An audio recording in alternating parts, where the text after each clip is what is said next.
Hi friends, welcome back to my YouTube channel HSC guide.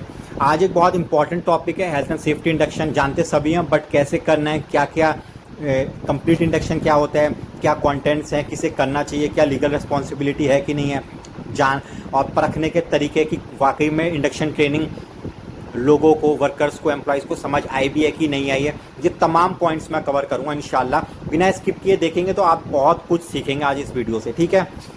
और मैं आपको एक चीज़ बता दूं, रटने की ज़रूरत नहीं है, आप समझ लें। रटेंगे तो 2-4 दिन में निकल जाएगा, समझ लें, ठीक है।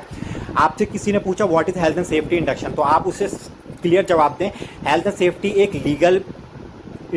लीगल रिक्वायरमेंट है और एक ये ट्रेनिंग है जिस ट्रेनिंग के अंतर्गत हम हर एक नए बंदे को, चाहे वो सुपरवाइज़र हो, इंजीनियर हो, मैनेजर हो या वर्कर हो, उसको ये जानकारी, गाइडेंस, एडुकेट करते हैं कि साइट की क्या कंडीशन है, क्या खतरे हैं, नहीं है, क्या कंट्रोल मेजर्स होंगे, कंपनी की क्या सेफ्टी पॉलिसी है, फायर में, अदर इमरजेंसी में उनको कैसे रिएक्ट करना है, उनको फर्स्ट एड कहाँ मिलेगा, खाने पीने की जगह कहाँ होगी, कैसे वो सेफ आना जाना कर सकते हैं, कौन से रास्ते से, एक्सीडेंट में वो कहाँ रिपोर्ट करें, नहीं करें, किसी हेल्थ एंड सेफ्टी मैटर्स पे उनको कहाँ बात करनी है, साइट की स्पेसिफिक पॉलिसी क्या है, पीपीईज के बारे में, सेफ सिस्टम ऑफ वर्क के बारे में, परमिट टू वर्क के बारे में, रिस्क असेसमेंट सिस्टम के बारे में। इन तमाम जानकारियों को ही जो हम पहले दिन एम्प्लॉयज़ के साथ या वर्कर्स के साथ या स्टाफ के साथ शेयर करते हैं, उनको गाइडेंस प्रोवाइड करते हैं, उनको जागरूक करते हैं, उनकी स्किल्स और नॉलेज को बढ़ाते हैं। इसी का नाम हेल्थ एंड सेफ्टी इंडक्शन है। ये हर किसी को दिया जाता है, चाहे वो स्टाफ हो या वर्कर हो,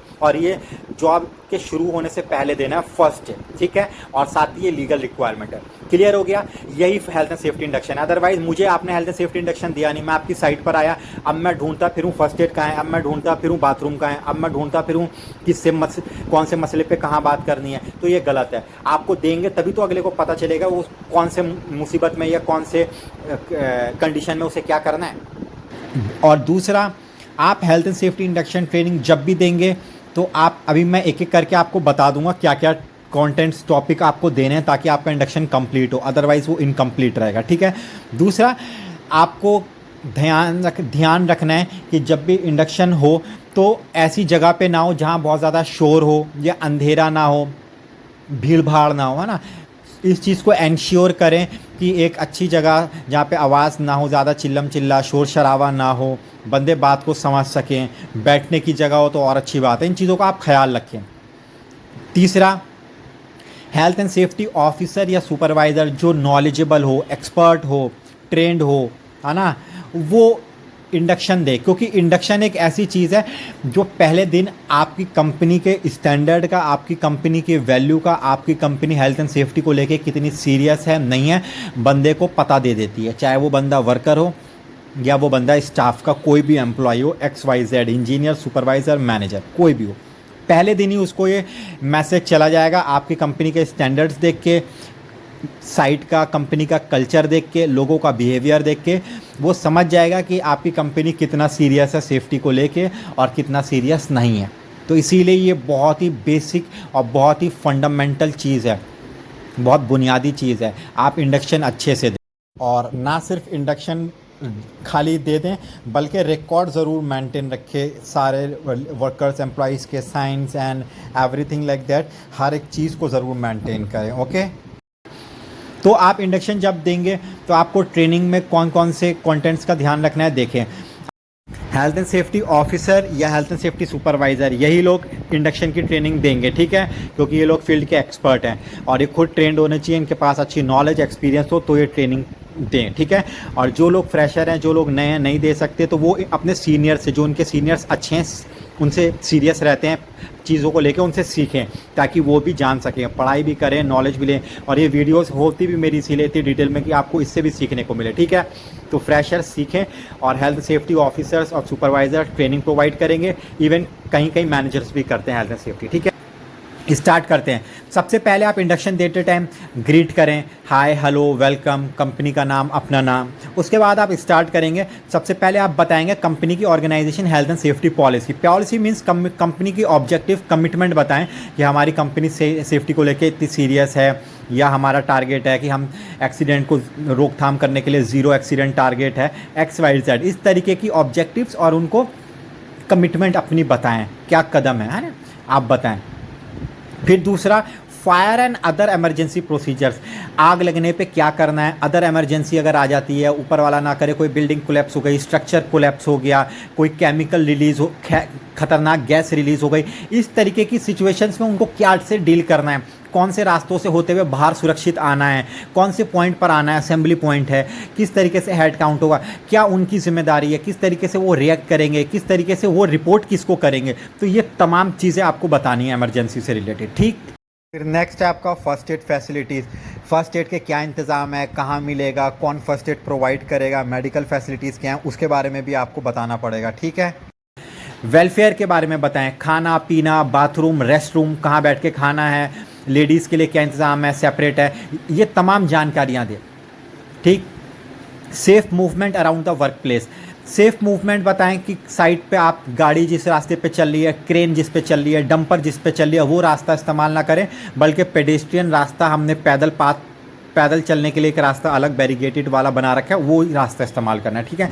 और ये वो इंटरनेशनल कंटेंट्स लिस्ट है इंडक्शन की, जो इंटरनेशनल लेजिस्लेचर और स्टैंडर्ड्स के मुताबिक है, ठीक है। और ये आप कवर करें ही करें ताकि आपका इंडक्शन एक अच्छा असरदार हो, ठीक है। फिर आप बताएं एक्सीडेंट इंसिडेंट की रिपोर्टिंग कैसे करनी है, किसको इंसिडेंट या नियर मिस में रिपोर्ट करना है, प्रोसीजर्स क्या रहेगा। वर्कर कंसल्टेशन, वर्कर्स के रिगार्डिंग कोई जैसे सेफ्टी कमेटी है या MOM होता है, मिनट ऑफ मीटिंग आपका, इस तरीके की कंसल्टेशन वर्कर्स किसको अप्रोच कर सकते हैं, कौन उनका रिप्रेजेंटेटिव रहेगा, उनकी बात कौन सुनेगा, हेल्थ एंड सेफ्टी के मुद्दे पे वो कहाँ अपनी बात रख सकते हैं, कहाँ नहीं रख सकते, ये जानकारी दें। Safety rules, general safety rules, जैसे सिगरेट ना पिएं, शराब पी के ना आएँ, ड्रग्स ना लें, साइड पे बैठ के खाना नहीं खाएं यहाँ पर, या यहाँ बाथरूम ना करें, अपना आई कार्ड हमेशा साइड पे आते टाइम साथ रखें, इसी गेट से आना है, इसी गेट से जाना है। कुछ साइट स्पेसिफिक रूल्स पॉलिसी होती है जनरल रूल्स के साथ साथ, वो तमाम चीज़ें आप उनको बताएं, ठीक। PPEs के बारे में बताएं कि आप सेफ्टी शू, हार्ड हैट और सेफ्टी जैकेट, ये 3 चीज़ जब भी आप साइट में आएंगे आप पहन के आएंगे। इसके अलावा जब आप काम करेंगे तो काम वाली जो PPEs होती है, फॉर एग्जांपल हॉट वर्क है तो leather apron, leather gloves, face shield, height work है तो आप फुल बॉडी हार्नेसेस का ध्यान रखेंगे। जो आप स्पेसिफिक PPEs के बारे में बताना है, PPEs का सेफ़ यूज़ कैसे है, डिस्पोज कैसे होगा, कहाँ मिलेगी नहीं मिलेगी, है ना, ये चीज़ इंश्योर करें, ठीक।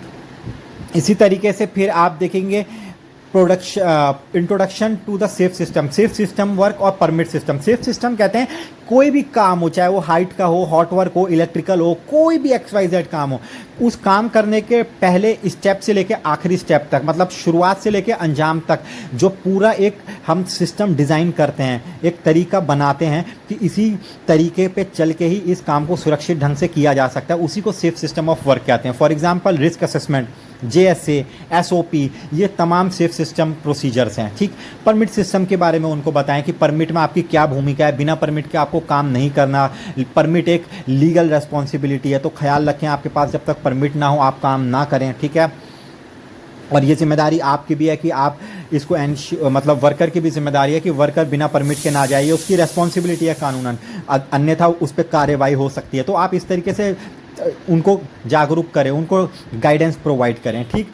और फिर आप रिस्क असेसमेंट सिस्टम के बारे में बताएं कि रिस्क असेसमेंट क्या है, रिस्क असेसमेंट में वर्कर्स की क्या रिस्पॉन्सिबिलिटी है, उनकी भी, क्योंकि आफ्टर ऑल ये एक टीम वर्क है, engineer, supervisor, safety professionals, workers, ये सब एक टीम का हिस्सा है, ये सब मिलते हैं तब जाके एक्सीडेंट की रोकथाम साइट पे करने में सुनिश्चित होता है ना।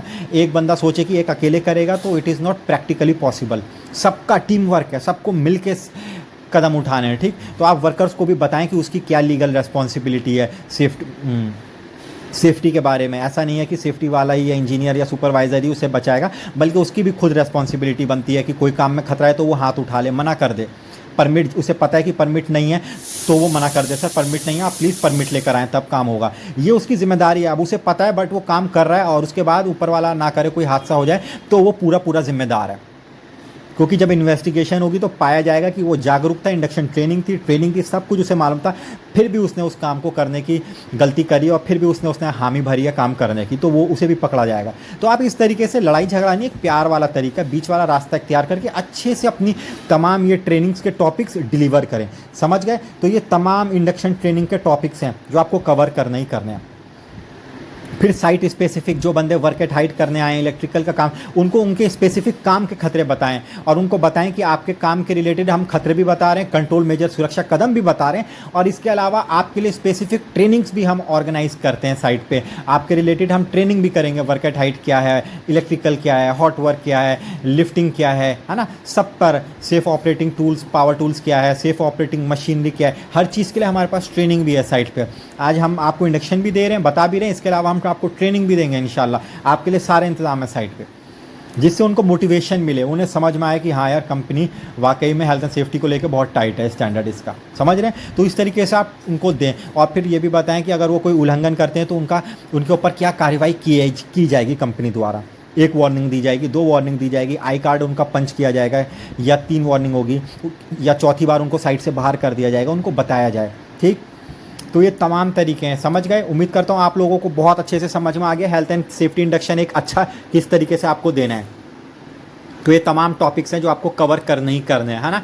अगर कुछ चीज़ें छोड़ते हैं तो वो फिर एक असरदार इंडक्शन नहीं रहेगा, ठीक है।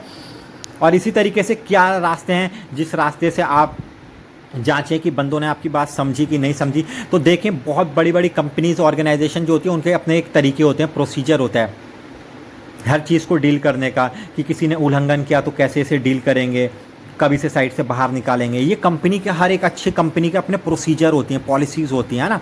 तो अगर आपकी कंपनी में तो बहुत अच्छी बात है, अदरवाइज़ आप मैनेजमेंट से बात करें। और अदरवाइज़ इंडक्शन जब आपने दे दिया तो आपको कैसे पता चले 50 लोग जो आपका इंडक्शन सुन रहे थे, अब 50 के 50 वो समझे भी हैं कि नहीं समझे, आपने उनको ऐसी साइट भेज दिया। बट अच्छी कंपनीज़, और मे बी आप भी बहुत अच्छी कंपनी में काम कर रहे हो, बहुत अच्छी बात है, बट बहुत अच्छी कंपनीज़, आपकी नॉलेज के लिए बता रहा हूँ, बहुत अच्छी कंपनीज़ क्या करती है, जब अपने साइट पर इंडक्शन देते हैं वो लोग, उनके हेल्थ एंड सेफ्टी प्रोफेशनल देते हैं, तो वो लोग अपने पास 2-3 क्राइटेरिया रखते हैं कि हम इंडक्शन के कंप्लीट होने पर डायरेक्ट सवाल जवाब करेंगे या रिटन टेस्ट लेंगे, चेक करने के लिए कि जो वर्कर्स हैं उन्होंने साफ गौर से सुना था कि नहीं सुना था, और अगर सुना था तो वो फिर सवाल के जवाब देंगे, तब वो पास होंगे, तभी उन्हें साइट पे भेजा जाएगा, वरना वो नहीं भेजते हैं। फिर उनको रोक लिया जाता है, दोबारा इंडक्शन ट्रेनिंग होती है, उनके लिए दोबारा सेशन किसी और दिन ऑर्गेनाइज होगा या सेम डे होगा, वो उनके प्रोसीजर पर डिपेंड करेगा। इस तरीके से वो 2 बार 3 बार बंदों को मौका देंगे कि बंदे फेल हो रहे हैं तो दोबारा क्लियर कर सकें। लेकिन अगर 2 बार 3 बार के बाद भी नहीं हो रहा तो वो लोग साइट से बाहर कर देते हैं, क्योंकि आफ्टर ऑल बड़ी कंपनियां जो होती हैं वो अपना स्टैंडर्ड मेंटेन करती हैं, उन्हें हेल्थ एंड सेफ्टी को लेकर वो सीरियस रहती हैं, तो इसीलिए वो रिस्क लेना नहीं चाहती कि कोई ऐसा बंदा आए जो सीरियस ना हो और उसकी वजह से कोई हादसा हो जाए, तो वो ये रिस्क लेने को तैयार नहीं है, इसीलिए ये प्रोसीजर वो डेवलप करते हैं। तो आप लोग, अगर आपकी कंपनी में है तो बहुत अच्छी बात है, बट नहीं है तो आप लोग खुद से ऐसा ना करने की गलती करें, आप लोग खुद से ना करें। ये देखिए, ये स्लाइड स्क्रीन पर आया ना क्वेश्चंस का, तो आप लोग खुद ऐसी गलती ना करें कि अकेले बिना कंपनी मैनेजमेंट को बताए चुपचाप आपने वर्कर्स को क्वेश्चन पूछना शुरू कर दिया, ये रिटन टेस्ट। आप कंपनी से बात करेंगे और मैनेजमेंट से बात करेंगे, सर क्या हम ऐसा करें, ये एक अच्छा तरीका है, ऐसा करने से सर बंदों में हम पता लगाएंगे कौन बंदे जागरूक थे, कौन बंदे नॉलेज रखते हैं, किनके पास हकीकत में स्किल्स ट्रेनिंग्स अच्छी है, कॉम्पिटेंसी लेवल उनका अच्छा है, ताकि हम उनको साइट पे भेजें। अगर आपकी कंपनी मैनेजमेंट हाँ बोलेगी तभी आप ये करें, अदरवाइज़ अकेले खुद ना करें, क्योंकि फिर ये ठीक नहीं रहेगा, है ना। क्योंकि कंपनी और मैनेजमेंट ही वो लोग हैं जिनके पास अथॉरिटी और पावर रहती है, तो आप लोग इसका ख्याल रखें। आपको खुद से नहीं करना है जब तक आपकी कंपनी और मैनेजमेंट आपको परमिशन ना दे। आप हाँ बात कर सकते हैं, एडवाइस कर सकते हैं कंपनी को और मैनेजमेंट को कि सर इसके फ़ायदे हैं, ठीक है। उम्मीद करता हूँ आपने हेल्थ एंड सेफ्टी इंडक्शन जान लिया, कंटेंट्स जान लिए, किसको करने चाहिए आप जानते हैं। एक अच्छा health and safety officer, supervisor जो अच्छा हो, इवन कि मैनेजर्स भी करते हैं, है ना, हेल्थ एंड सेफ्टी, जो अच्छे एक्सपर्ट्स हैं, नॉलेजेबल हैं, वो दें ट्रेनिंग ताकि अच्छा असर पड़े। ठीक, कंटेंट्स आपने जान लिए, कौन कौन से टॉपिक्स आपको बताने ही बताने हैं, ठीक है। इसके साथ इसकी legal, health and safety induction जो है ये एक लीगल रिस्पॉन्सिबिलिटी है, तो आपको ये देना ही देना है, क्योंकि ये लीगल रिक्वायरमेंट है ना, तो आपको करना ही करना है, कानून का पालन भी, ठीक। तो उम्मीद करता हूँ फ्रेंड्स इसके साथ आपने इसमें बहुत कुछ क्लियर समझ लिया होगा, इसमें कोई ऐसी चीज़ नहीं बची होगी जो आपको समझने में कोई दिक्कत हो रही हो।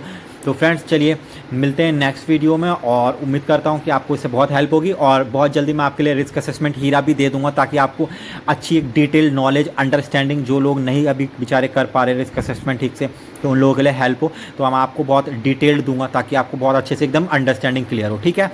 तब तक आप अपना फ्रेंड्स ख्याल रखें, मिलते हैं नेक्स्ट वीडियो में, बाय।